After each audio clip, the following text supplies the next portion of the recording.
I'm Kristine Hurst-Wajszczuk, and welcome to Wellness Wednesdays. It's my pleasure to have you here. Today we're going to embark on a loving kindness meditation. And the subject of loving kindness is prevalent in all of the world's great religions, but we don't have to be religious to embrace it. And given these stressful times, it can be a little bit easy to forget to be loving or kind as we see all manner of bad behavior around us. So I think that makes it even more important to extend loving kindness into the world right now. So I'm going to begin actually with a disclaimer that some of you may initially find this meditation a little bit mushy. And I invite you to just try to keep an open mind and see what happens. Like several meditations, and I think we've had a few comments in the past, when we've started off, there's usually a person or two who said, yeah, when we started, I did not think this was for me. And then afterward, they found that it was really moving. So I invite you to keep an open mind. So first, we're going to start with cultivating feelings of loving kindness, and then we'll discuss after our meditation how to make it more concrete and action-based. So let's settle in and begin our meditation right away.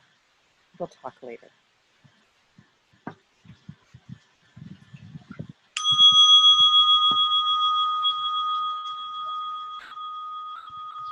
So I invite you to settle into your chair or onto the floor, however you wish to be, preferably with both feet on the floor or the surface beneath you.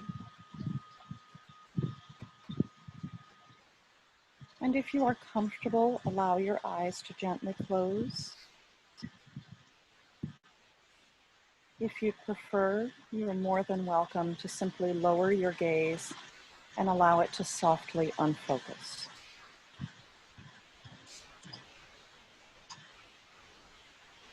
And bring your attention to your breath. Wherever you feel it most easily right now.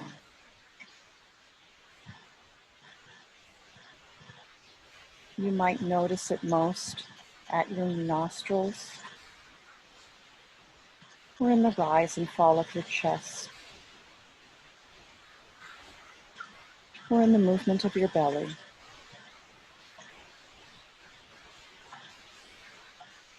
There's no right answer, but whatever is most noticeable for you right now, allow your attention to gently focus there.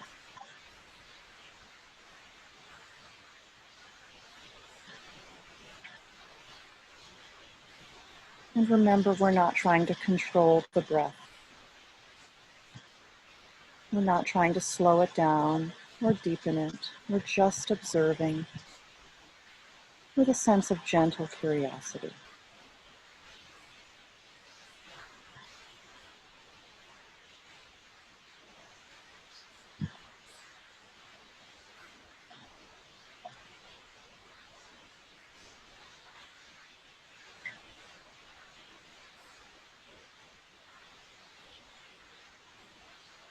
And now bring someone to mind that you care deeply about. It can be a family member, a significant other, a dear friend, or even a beloved pet.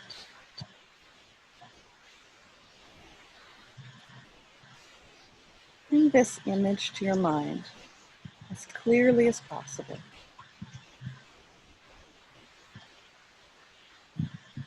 And I invite you to direct these wishes. May you be happy. May you be healthy. May you be at peace.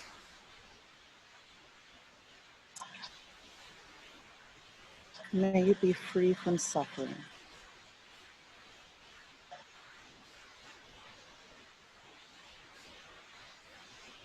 May you be happy. May you be healthy. May you be at peace. May you be free from suffering.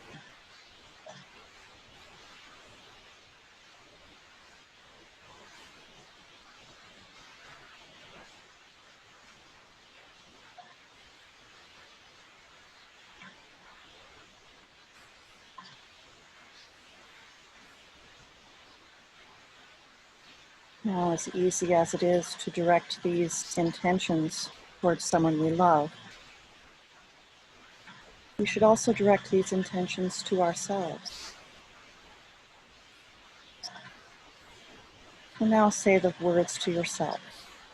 May I be happy. May I be healthy. May I be at peace. May I be free from suffering.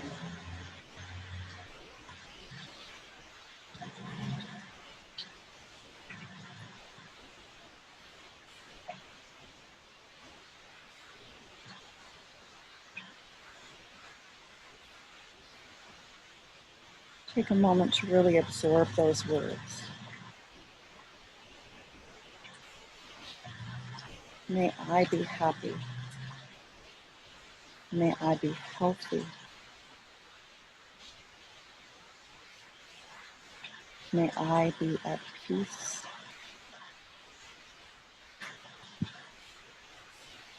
May I be free from suffering.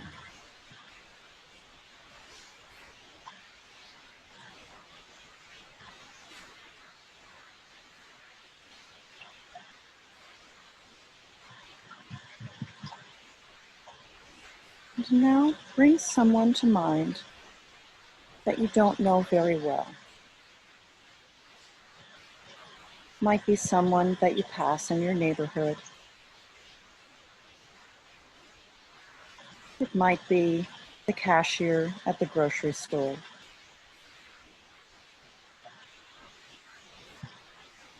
It might be the person that gives you your latte at Starbucks. Bring an image of that person to your mind.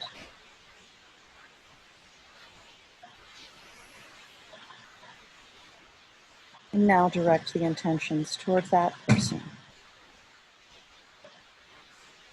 May you be happy.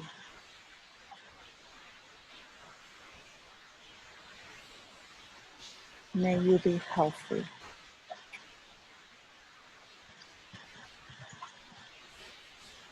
May you be at peace.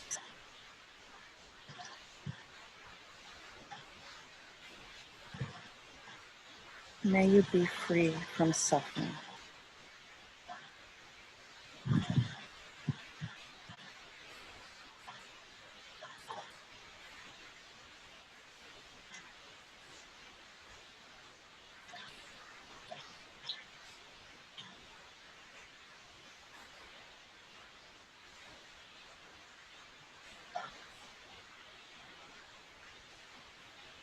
And now bring to your mind an image of a person with whom you might have a contentious relationship. Not a volatile one, not your worst enemy, but perhaps someone with whom you don't get along very well.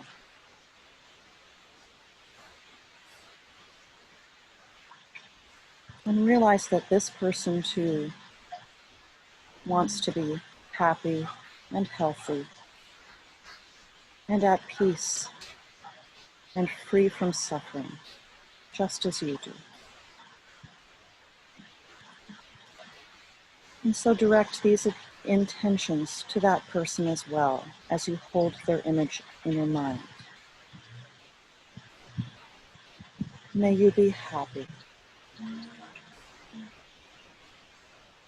May you be healthy. May you be at peace. May you be free from suffering.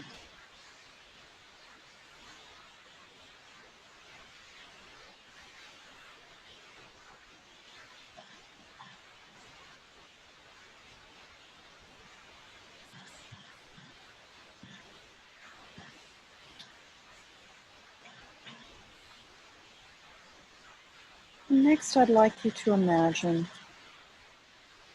everyone in the building or house that you are in now.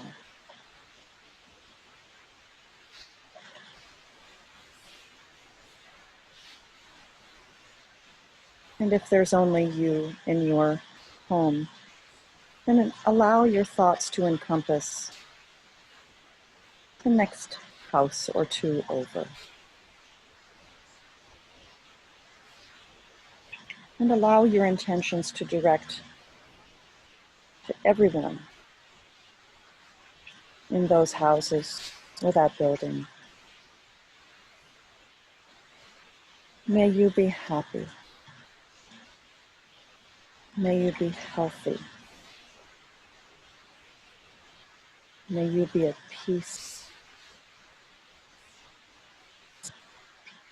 May you be free from suffering.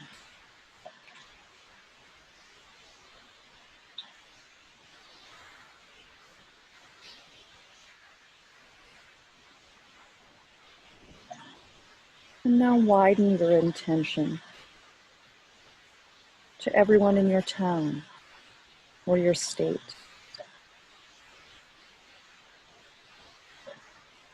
May everyone be happy. May everyone be healthy. May everyone be at peace. May everyone be free from suffering.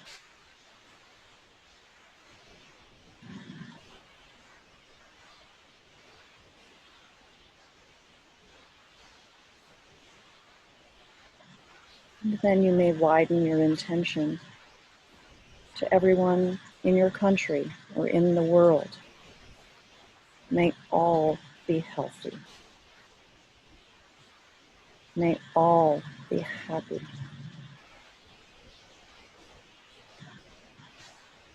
May all be at peace.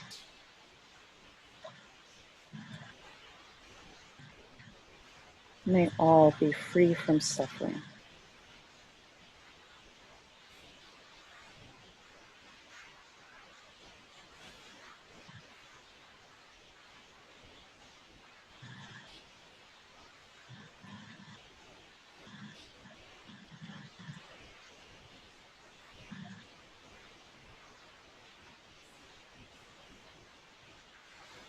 And allow your attention to settle back on your breath.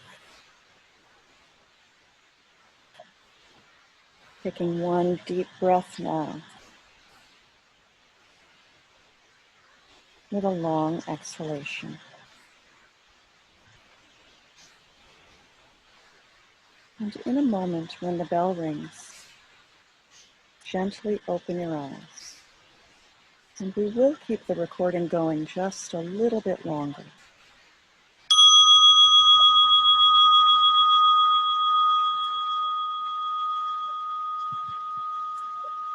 So as you're coming out of your meditation,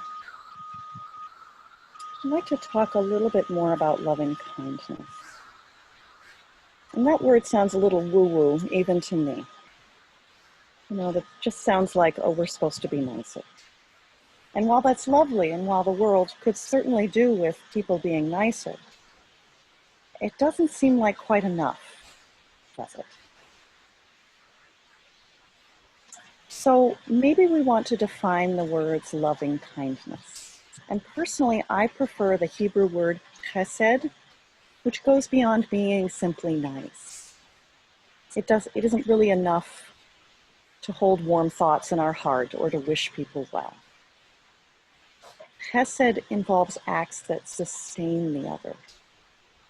And so while I think this meditation is a really nice way to start, it stirs the feelings that allows us to do this. We might think rather in terms of chesed, and we might translate that word to mean generous, sustaining benevolence. And as clumsy as that phrase is, I think it's more accurate than loving kindness. So what might this mean in our lives today? if we're to offer real sustenance to one another in ways that, the ways we can do that are really innumerable, even during this time of quasi-isolation. So we can offer money if we have it, time, love, empathy, service, an open ear, comfort, manual assistance, food. We can reach out by writing an email or a letter or make a call. And I'm sure you can probably come up with another dozen or so ideas. So I bring this up because I think many of us feel helpless during this pandemic. You know, these are uncharted waters, and many of us have been home now for a couple of months and feeling like we can't really do anything. But performing real actions removes some of that feeling of helplessness. And research shows that one of the best things we can do for ourselves is to help others. It really improves our mood, it helps alleviate depression, it even helps alleviate some anxiety. And of course, we may be limited by depression and anxiety in the amount of things we can do, but it is kind of an interesting circle, isn't it? The more that we're able to do for others, the better we end up feeling. And these small actions may improve others' lives, even just for a moment or even to a small degree. So, you know, it's also becoming clear how isolated many of us are feeling right now. And so reaching out helps alleviate their suffering as well as our own. So we can keep recording or we can stop the recording now, because I think this is a good time to